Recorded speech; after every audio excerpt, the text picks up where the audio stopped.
والے لوگ ہیں جو اللہ کو نہیں مانتے بلکہ کسی خدا کو مانتے ہی نہیں ہیں، وہ یہ کہتے ہیں دیکھو یہ تو انسان کی گڑھی ہوئی باتیں ہیں کہ کوئی گاڈ ہے۔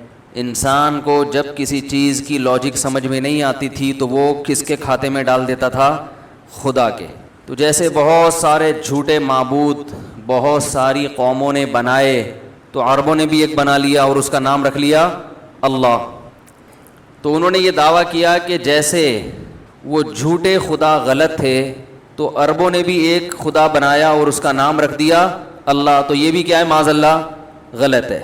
تو یہ کائنات گاڈ لیس ہے۔ یہ میری اپنی بنائی ہوئی انگریزی بھی ہوتی ہے، گاڈ لیس ویسے کچھ لفظ کبھی ڈکشنری میں سنا نہیں ہے، لیکن جب کولیسٹرول فری کوئی چیز ہو سکتی ہے تو گاڈ فری بھی بنانے میں کوئی حرج نہیں ہے نا، خود ہی بنا لو، ڈکشنری میں آ جائے گا۔ اگلا ایڈیشن جب ڈکشنری کا شائع ہوگا تو اس میں گاڈ فری بھی کیا خیال ہے بھائی آ جائے گا۔ میں تھائی لینڈ میں تھا تو وہاں ایک آدمی سے ملاقات ہوئی، تو میں نے ویسے ہی اسے انٹرویو لینا شروع کیا کہ تمہارا مذہب کیا ہے؟ تو اس نے کہا میں فری تھنکر ہوں، فری تھنکر۔ میں نے یہ لفظ پہلی دفعہ سنا تھا، میں نے کہا یہ کیا ہوتا ہے؟ فری کا مطلب تو فری ہے، تھنک سوچ کو کہتے ہیں، تھنکر سوچنے والا۔ تو مجھے کچھ سمجھ میں نہیں آیا، فری تھنکر یعنی کچھ سوچتا ہی نہیں ہے، ہر قسم کی تھنکنگ سے کیا ہے بولو بھائی فری۔ تو میں نے کہا یہ تو بہت ہی فری ہو رہا ہے، یعنی یہ تو فری ہونے کی انتہا ہو گئی کہ آپ کی کوئی تھنک ہو ہی نہیں۔ تو وہاں مجھے لوگوں نے بتایا کہ ایک تو ہوتا ہے ایتھیسٹ، ایتھیسٹ تو جو اللہ کا انکار کرتا ہے، تو فری تھنکر سے اس کی مراد یہ ہے کہ نہ یہ انکار کرتا ہے نہ یہ اقرار، یہ کہتا ہے کوئی نظریہ رکھنا سرے سے ضروری ہے ہی نہیں، کوئی نظریہ کوئی کانسیپٹ رکھو ہی نہیں، یعنی اس بحث میں پڑھنے کی کیا ضرورت ہے کہ اللہ ہے یا اللہ نہیں ہے، اس کائنات کو کسی نے بنایا ہے یا بنایا نہیں ہے، کیونکہ اگر یہ کہو گے کہ بنایا ہے تو جو انکار کرتے ہیں کہ نہیں بنایا یہ خود سے بنی ہے وہ آپ سے بحث میں الجھیں گے، اور اگر آپ یہ کہتے ہو کہ اس کائنات کو کسی نے نہیں بنایا خود سے بنی ہے تو مذہبی لوگ آپ سے بولو نا بھائی بحث کریں گے نا، وہ دلائل سے ثابت کریں گے کہ اللہ ہے، اور آپ کہتے ہو نہیں ہے تو جو ہے والے ہیں وہ ثابت کریں گے، آپ کہتے ہو کہ ہے تو جو نہیں والے ہیں وہ ثابت کریں گے۔ تو اپنے آپ کو اس قسم کی تمام ٹینشنوں سے کیا رکھو میرے بھائی، فری ہو کے زندگی گزارو۔ جب کوئی آپ سے آگے پوچھے کہ کوئی اس کائنات کو بنانے والا ہے، آپ کو کیا کرنا ہے بھائی؟ اگر ہے تو کیا کریں؟ کوئی پوچھے کہ نہیں ہے تو بھائی ہم یہ بھی نہیں کہتے نہیں ہے، ہوگا تو ہوگا، نہیں ہے تو نہیں، تو ہم نے کیا کرنا ہے بھائی؟ ہم نے یہ کرنا ہے کہ میرا پیٹ کیسے بھرے گا، میرے بچوں کا پیٹ کیسے بھرے گا، لائف کو ہم انجوائے، بولنے کوئی پابندی نہیں ہے بھائی، ہم نے مزے کی زندگی گزارنی ہے، کیونکہ ان کا یہ کانسیپٹ ہے کہ جو اللہ کو مانتے ہیں وہ بھی پیٹ کی فکر کرتے ہیں، جو نہیں مانتے بولو نا وہ بھی پیٹ کی فکر کرتے ہیں، جو خدا کو مانتے ہیں وہ بھی کھانے پینے کی فکر کرتے ہیں، جاب تلاش کرتے ہیں، ترقی کی کوشش کرتے ہیں، جو نہیں مانتے وہ بھی ترقی کی کوشش۔ تو کرنا کیا ہے؟ تو اسے کیا کہتے ہیں؟ تمام قسم کی تھنکنگ سے فری۔ تو یہ ہیں فکر لیس لوگ، انہیں کیا کہیں گے فکر لیس، انہیں کوئی ٹینشن سرے سے ہے ہی نہیں۔ وہ الگ بات ہے کہ سب سے زیادہ ٹینشن میں یہی ہوتے ہیں، سب سے زیادہ ٹینشن میں یہی ہوتے ہیں، اس لیے کہ جب اللہ کو اپنی ڈکشنری سے نکال دیا تو پھر انسان کے سامنے اندھیرے ہیں، اندھیرے، اسے گائیڈنس ہی نہیں ہوتی، اسے پتہ ہی نہیں چلتا صحیح کیا ہے غلط کیا ہے، میں غلط کر رہا ہوں میں صحیح کر رہا ہوں، ہر چیز میں وہ عقل سے فیصلہ کرے گا اور عقل اس کو تباہ و برباد کر دے گی، کیونکہ عقل سے بہت ساری چیزیں حل نہیں ہوتی۔ دیکھو یہ میں مثال سے سمجھاتا ہوں، موضوع میرا کیا ہوتا ہے کہیں اور چل پڑتے ہیں، لیکن چلو دعا یہ کی ہوتی ہے اللہ جس چیز میں لوگوں کو زیادہ فائدہ ہو ادھر ہی لے چل ہمیں۔ کیا خیال ہے بھائی؟ دیکھو اس کی مثال ہے، آپ کا ارادہ تھا سوراب گوٹ پہ تکے کھانے کا، آپ نے اپنے دوست سے کہا یار چلو سوراب گوٹ چلتے ہیں، جو دمبے کے تکے ہیں جو حقیقت میں بھینس کے ہیں، دمبے کے نام پہ بکتے ہیں، چلو وہ کھانے چلتے ہیں، سنا ہے وہاں افغانی پلاؤ بڑی مزے کی ہوتی ہے۔ منزل آپ کی کیا تھی بھائی؟ سوراب گوٹ۔ آپ کا دوست باتوں باتوں میں آپ کو لے گیا ادھر، لے گیا قصبہ کالونی۔ اب آپ جب دیکھیں گے کہ جانا سوراب گوٹ تھا، پہنچ گئے کہاں؟ قصبہ کالونی، تو آپ پریشان ہو گئے نا؟ کیا خیال ہے بھائی؟ لیکن وہ آپ کو ایک ہوٹل میں لے گیا، اس نے کہا یہاں وہاں سے بھی اچھے تکے ملتے ہیں، تو آپ کہو گے بھائی مقصد تو کھانا تھا، سوراب گوٹ کی زیارت کرنا مقصد نہیں تھا. اگر وہاں یہاں سے بھی اچھے تکے مل رہے ہیں, یہاں وہاں سے بھی اچھے, کوئی مسئلہ نہیں ہے. تو بھائی ہم جمعے کو اگر ایک ٹاپک ذہن میں رکھ کے بیٹھتے ہیں لیکن ہمیں کہیں اور کے کباب زیادہ اچھے لگنا شروع ہوتے ہیں تو میرا خیال ہے کوئی حرج. مقصد تو ہے دین پہ چلنا, دین پہ چلنے کی فکر پیدا ہونا. تو اگر کسی اور چیز سے ہو رہی ہے تو مقصد تو حاصل ہو گیا نا. تو مقصد کو دیکھنا ہے یا ذرائع کو دیکھنا ہے؟ کیا خیال ہے بھائی؟ مقاصد کو دیکھنا چاہیے. تو عقل جو ہے نا, دیکھیں اللہ تعالیٰ نے انسان کو جتنی صلاحیتیں دی ہیں وہ محدود ہیں, وہ ایک لمٹ ہے ان کی. آنکھ کا کام کیا ہے؟ بولیں بھائی, دیکھنا. یہ جامع حسنین سے کون طلبہ آئے ہیں بیچاروں کو 3 دفعہ آ چکے ہیں, کہاں ہے وہ نماز کے بعد ملیں, ٹھیک ہے. عقل کا کام, آنکھ کا کام کیا ہے؟ بول لو نا, دیکھنا ہے نا. کیا لامحدود دیکھ سکتی ہے؟ دیکھے چلی جا رہی ہے, دیوار بھی آ گئی پھر بھی دیکھ رہی ہے, آگے صحرا آ گئے دیکھتی چلی جا رہی ہے, پوری زمین کا چکر لگا کے واپس آ گئی. ایسا ہو سکتا ہے؟ نہیں ہو سکتا. ایک حد تک دیکھے گی, اس کے بعد دیکھنا بند. تو آنکھ کو اللہ نے دیکھنے کی صلاحیت محدود دی ہے, لامحدود نہیں. کان کا کام کیا ہے؟ سننا. لامحدود سنتا ہے یا محدود؟ ایک حد تک سنے گا, زیادہ بھی نہیں سن سکتا, کان کے پردے پھٹ جائیں گے. دھماکوں کی آوازیں سننا شروع کر دیں زیادہ ہی تو پردے کیا ہو جائیں گے؟ ڈیمیج ہو جائیں گے. اور ہلکا اگر کوئی بولے گا تو بھی سنائی نہیں دے گا, دور والے کی بھی سنائی نہیں دیا جاتا انسان. ٹانگوں کو اللہ نے چلنے کے لیے پیدا کیا, دوڑنے کے لیے پیدا کیا. ایک دفعہ کا ذکر ہے, اب تو ٹانگیں چلنے کا کام, اب تو بائک پہ بیٹھے گیئر لگایا وہاں پہنچ گئے. دودھ ڈبل روٹی انڈا لینے جا رہے ہوتے ہیں نا پڑوس کی دکان سے, تو بائک پہ بیٹھ کے جا رہے ہوتے. تو یہ لاتوں کا کام کیا ہے میرے بھائی؟ یہ لاتوں کا کام کیا ہے؟ چلنا ہے. تو اس کا مطلب اس سے چلنے کا کام لیا کرو, دوڑنے کا کام لیا کرو. نہیں لوگے تو یہ لاتیں بیکار ہو جائیں گی جیسے کہ ہو رہی ہیں آج کل. تو لاتوں کا کام ہے چلنا. تو یہ محدود چلتی ہیں یا لامحدود؟ بولو نا. وہ ایک دیہاتی گیا نا ایک ڈاکٹر کے پاس, وہ ڈاکٹر صاحب بھی کوئی بیچارے فارغ ہی ہوں گے تو وہ ڈاکٹر نے پوچھا اس دیہاتی سے, تمہارا بچہ کب سے چل رہا ہے, یعنی کب سے چلنا سیکھا اس نے, کب سے چل رہا ہے؟ انہوں نے کہا کہ وہ ماشاءاللہ 4 سال کی عمر سے چل رہا ہے.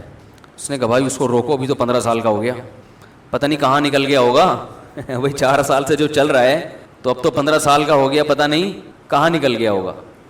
تو چلنے کا مطلب یہ کہ اس وقت سے چلنا سیکھا ہے اس نے. تو انسان میں چلنے کی صلاحیت کیا ہے؟ محدود. تو یہ عجیب بات ہے کہ دماغ میں سوچنے کی صلاحیت لامحدود, یہ ایسا ہو سکتا ہے؟ عقل جو ہے عقل دماغ میں ہی ہوتی ہے نا, تو وہ لامحدود سوچتی ہے, وہ ہر چیز میں صحیح اور غلط کا فیصلہ کر دے گی. تو یہ عقل کی بات ہے یا بے عقلی کی بات ہے؟ تو بے عقلی کی بات ہے. عقل خود اس کی نفی کرتی ہے کہ عقل ایک حد تک صحیح اور غلط کا فیصلہ کرے گی, اس کے بعد عقل کہے گی مجھے نہیں پتا. لیکن جو لبرل لوگ ہیں نا یہ کہتے ہیں ہمیں پتہ ہے. جو مذہب کو نہیں مانتے یہ کیا کہتے ہیں؟ ہمیں پتہ ہے, ہم فیصلہ کر سکتے ہیں ہر چیز میں کہ صحیح کیا ہے اور غلط کیا ہے, ہم فیصلہ کر سکتے ہیں. تو عجیب بات ہے, آپ کی آنکھ ایک محدود حد تک جا سکتی ہے, کان محدود حد تک جا سکتے ہیں, بولنے کی طاقت ایک محدود حد تک ہے, ایک حد تک آپ چیخیں گے اس کے بعد آپ کا گلا پھٹ جائے گا. تو سوچ لامحدود سکتے ہیں, ہر چیز میں آپ فیصلہ کر سکتے ہیں کہ صحیح کیا غلط کیا ہے. تو یہ پاگل پنے کی باتیں ہیں, یہ احمق اور بیوقوف ہونے کی علامت ہے. تو جب آپ, اچھا مجھے ایک بات بتاؤ کہ انسان جو ہے, انسان اسے بہت ساری چیزوں میں گائیڈنس کی ضرورت ہوتی ہے. تو جو اسے گائیڈ کرنے والا ہے وہ اسی درجے کا اگر ہوگا تو وہ ایک ڈاکٹر ہے, وہ کسی اپنے ہی لیول کے ڈاکٹر کو سمجھا رہا ہو تو پہلا ڈاکٹر کیا کہے گا؟ بھائی میں بھی تیری طرح کا ڈاکٹر ہوں, مجھے سمجھانے کی ضرورت نہیں ہے, ہم دونوں کا علم کیا ہے؟ برابر ہے.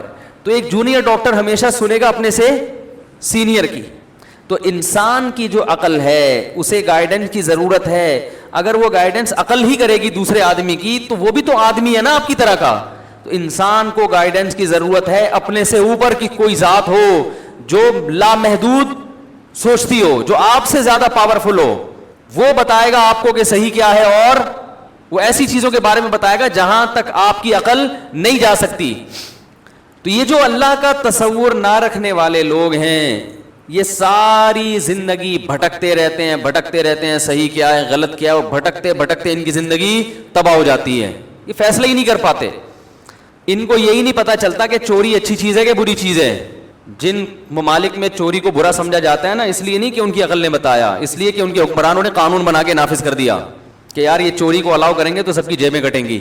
ورنہ چوری پر اگر آ جائیں نا کہ چوری اچھی چیز ہے بری چیز ہے، عقل اس کا بھی فیصلہ بولو بھائی نہیں کر سکتی. کیوں؟ چور کے پاس بڑے دلائل ہو سکتے ہیں اپنے آپ کو صحیح کہنے کے. وہ کہتا ہے بھائی دیکھو دنیا کا ایک نظام ہے، نیچر کا نظام ہے، طاقتور اور چالاک بے وقوف اور کمزور کو کھا جاتا ہے. شیر کھاتا ہے نا ہرن کو، کیوں کھاتا ہے؟ شیر کیا ہے؟ بولو بھائی پاورفل ہے. آپ کہہ سکتے ہیں وہ تو جانور ہے، اس بیچارے میں اتنی سمجھ نہیں، آپ تو انسان ہیں. تو بھائی انسان جانوروں کے ساتھ یہی کرتا ہے. آپ جب مچھلی کا شکار کرتے ہیں تو کانٹے میں جھینگا لگاتے ہیں، کیا خیال ہے؟ سمندر میں پھینکتے ہیں. مچھلی یہ سمجھتی ہے کہ انسان جو کہ انسان ہے وہ تو سمجھدار ہے، وہ تو چور اور دھوکے باز بولو بھائی نہیں ہے. تو مچھلی یہ سمجھتی ہے کہ حضرت انسان علیہ الصلاۃ والسلام مجھ پر بڑے مہربان ہو گئے ہیں اور میرے لیے انہوں نے باربیکیو کا انتظام کیا. اب جب مچھلی آتی ہے وہ کس قدر تکلیف کے ساتھ کانٹا اس کے جبڑے میں گھستا ہے اور کیسی اذیت کے ساتھ آپ اس کو کھینچتے ہیں. تو عقل اسے جائز کہتی ہے اس عمل کو؟ بولو بھائی نہیں. اور اگر یہ جائز نہیں ہے تو چوری بھی جائز نہیں ہے، انسانوں کو دھوکہ دینا بھی جائز نہیں. لیکن اگر وہ جائز ہے تو پھر انسانوں کو دھوکہ دینا بھی کیا ہو گیا؟ اصول یہ ہے کہ بھائی ہم اپنی چالاکی سے دوسرے کو بیوقوف بناتے ہیں تو مچھلی کو کیوں، انسان کو بھی بنا سکتے ہیں. بھائی وہ بھی مخلوق ہے، اس کو بھی تکلیف ہو رہی ہے نا جبڑا کانٹے میں لگنے سے، اس کو بھی تکلیف ہو رہی ہے، لیکن اس کی تکلیف کی ہم پرواہ نہیں کر رہے اپنا پیٹ بھرنے کے لیے. اس کی تکلیف کی بھی ہم پرواہ نہیں کریں گے اپنا پیٹ بھرنے کے لیے. دلائل ہوتے ہیں.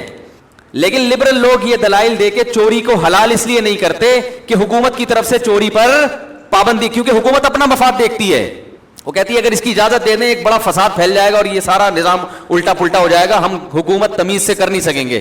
دیکھو ابا کتنے بڑے چور ہوں لیکن وہ گھر میں چوری کی کوئی اجازت نہیں دیں گے نا، تاکہ میرے گھر کا ماحول اچھا رہے.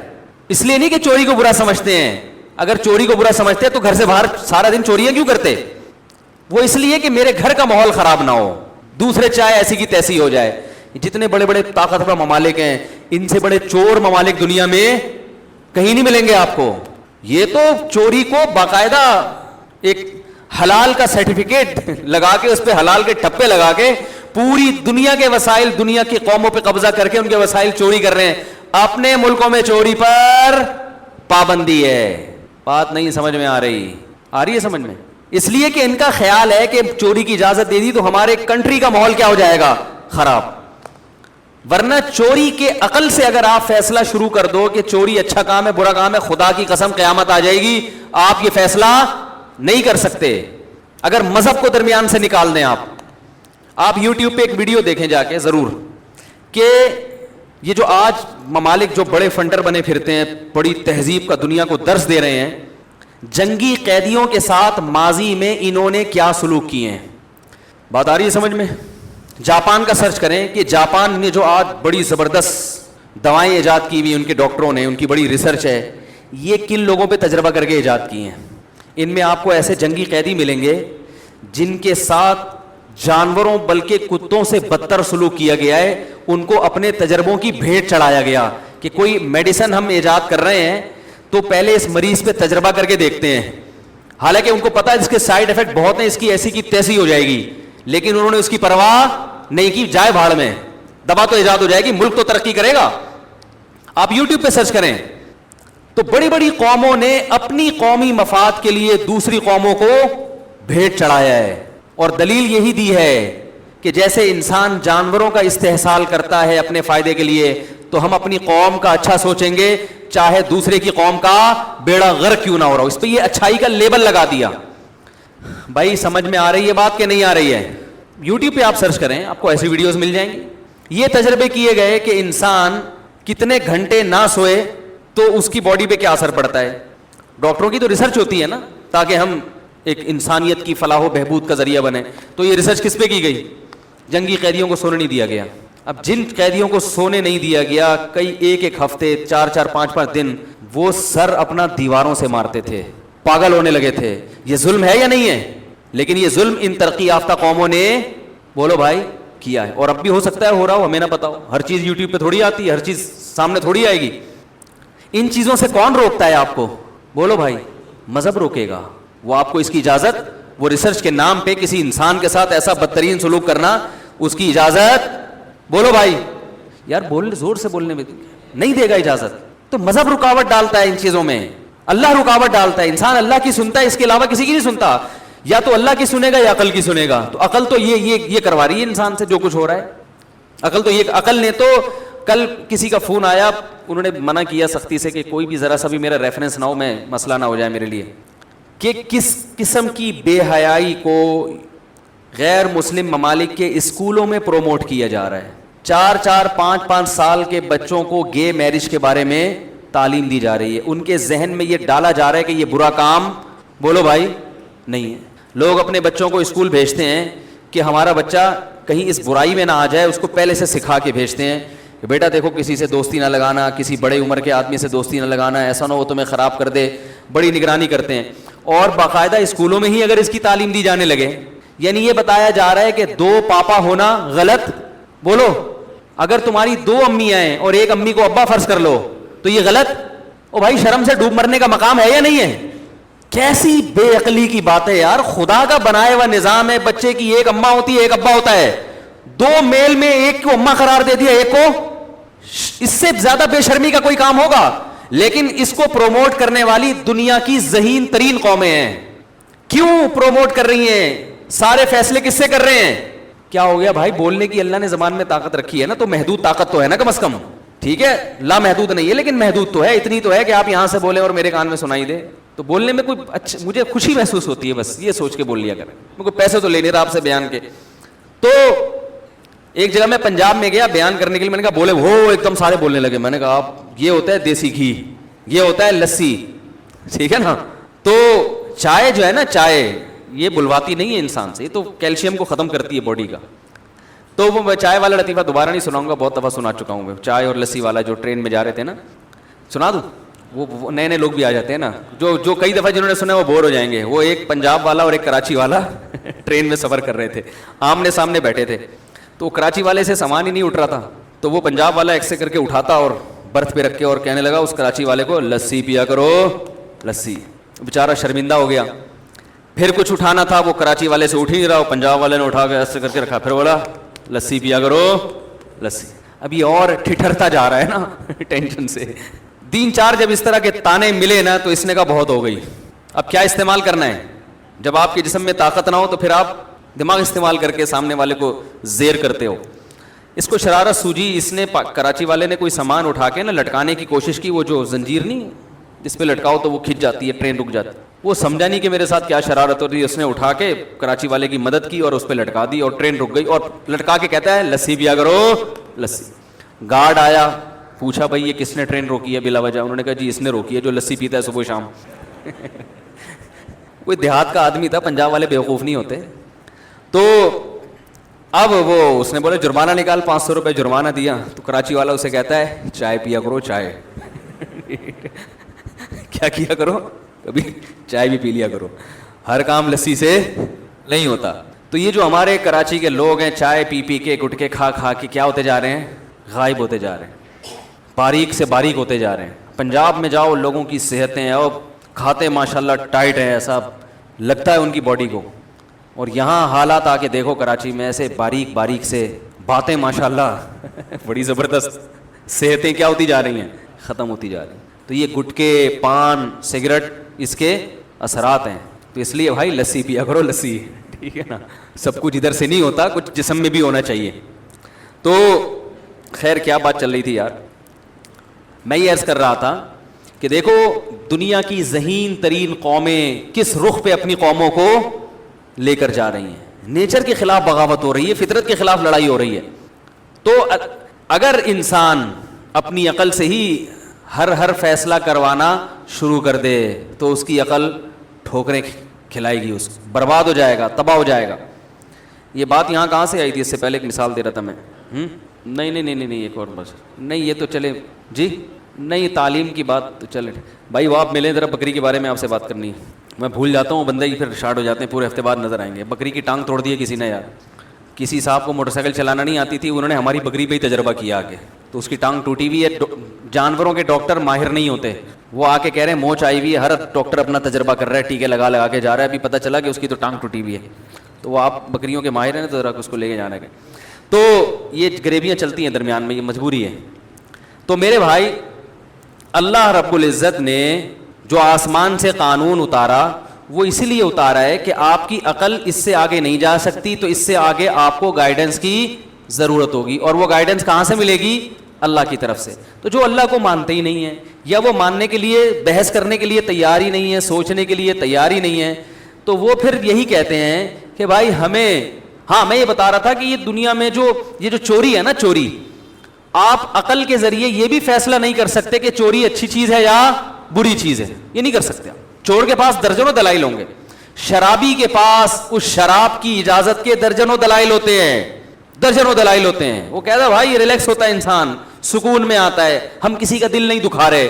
تو میں ان سے کہتا ہوں دل دکھانے ناجائز ہے, اس کی کیا دلیل ہے؟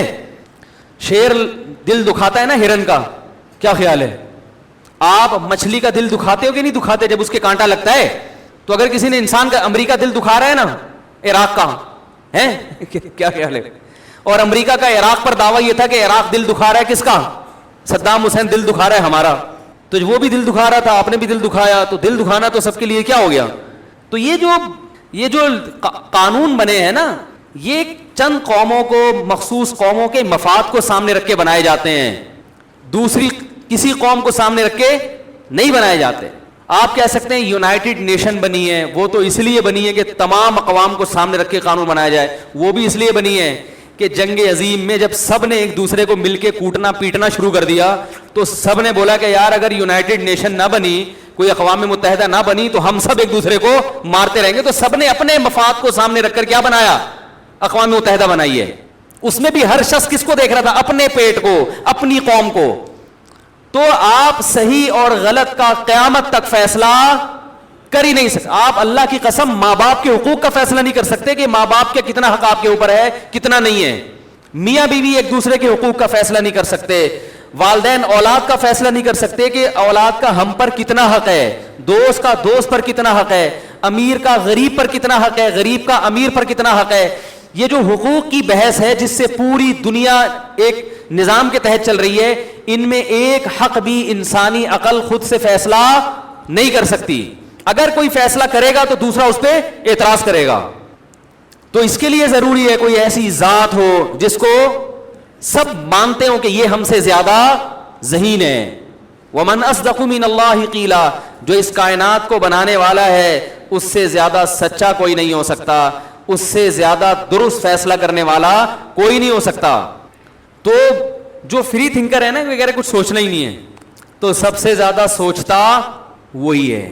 وہ سارا دن یہی سوچتا رہتا ہے کہ صحیح کیا ہے, غلط کیا ہے. یہ جو ہمارے ملک میں جرائم کی کمی ہے نا, بہت زیادہ جرائم نہیں ہے, اس کی وجہ ہماری گورنمنٹ نہیں ہے یا ہمارا قانون نہیں ہے. اس کی وجہ یہ ہے کہ ہم اللہ کو, بولو بھائی, مانتے. اگر ایسی لاقانونیت ان ملکوں میں ہو جائے جو اللہ کو نہیں مانتے, تو پھر جرائم کا ریشو کئی گنا بڑھ جائے گا. مثال کے طور پر پاکستان کی گورنمنٹ اٹھا کر گفٹ میں دے دی جائے امریکہ کو کہ آج سے یہ اسمبلی کس کی ہے, آپ کی, اور آپ کی والی کس کی ہے, ہماری. تو آپ دیکھو پاکستان امریکہ سے 6 گنا آگے چلا جائے گا. جو ابھی موجودہ امریکہ ہے, ان کو جرائم پہ کنٹرول کرنے کے لیے اتنی سختی نہیں کرنی پڑے گی, اور امریکہ کی واٹ اتنی جتنی ہمارے ملک کی ہے نا, اس سے 10 گنا. بولو نا کیا ہو رہا ہے یار, اتنی خوبصورت باتیں کر رہا ہوں میں. امریکہ کا جتنا پاکستان کا اس وقت بیڑا غرق ہوا ہے, اس سے 10 گنا زیادہ بیڑا غرق ہو جائے گا. کسی نے واٹس ایپ پہ کارٹون بھیجا کہ وہ نہیں ہوتے جو کھمبے پہ چپکے ہوئے, نہیں, وہ آپ کو ڈھانچے بنے ہوئے ہوتے ہیں 8-10 ڈھانچے ٹائپ کے لوگ ہیں جو چائے پی رہے ہیں. نیچے لکھا ہوا ہے ٹیکس اپلائی ہونے کے بعد پاکستانی قوم کا فیوچر میں ہونے والا حال. سمجھ رہے ہیں, جب ٹیکس کا نظام بہترین ہو جائے گا, ہر آدمی ٹیکس دے گا, اور کرپشن اسی طرح چلتی رہے گی جیسے چل رہی ہے. اوپر سے غریب عوام اب ٹیکس بھی دینا شروع کرے گی, اور کرپشن کی اسپیڈ بھی کم نہیں ہو. اگر میں نہیں کہہ رہا کہ ایسا ہوگا, بالفرض جو سمجھ میں آ رہا ہے, حقیقت تو اللہ ہی جانتا ہے. تو پاکستانی قوم کی حالت کیا ہوگی؟ چند ڈھانچے دکھائے ہیں جو چائے پی رہے ہیں. کیا کر رہے ہیں؟ چائے پی رہے ہیں. مطلب یہ کہ ہمارے جسم سے گوشت ختم ہو جائے گا. تو یو کے کی گورنمنٹ آپ تھوڑی دیر کے لیے یہاں لے آئیں, اور ہماری گورنمنٹ ان کو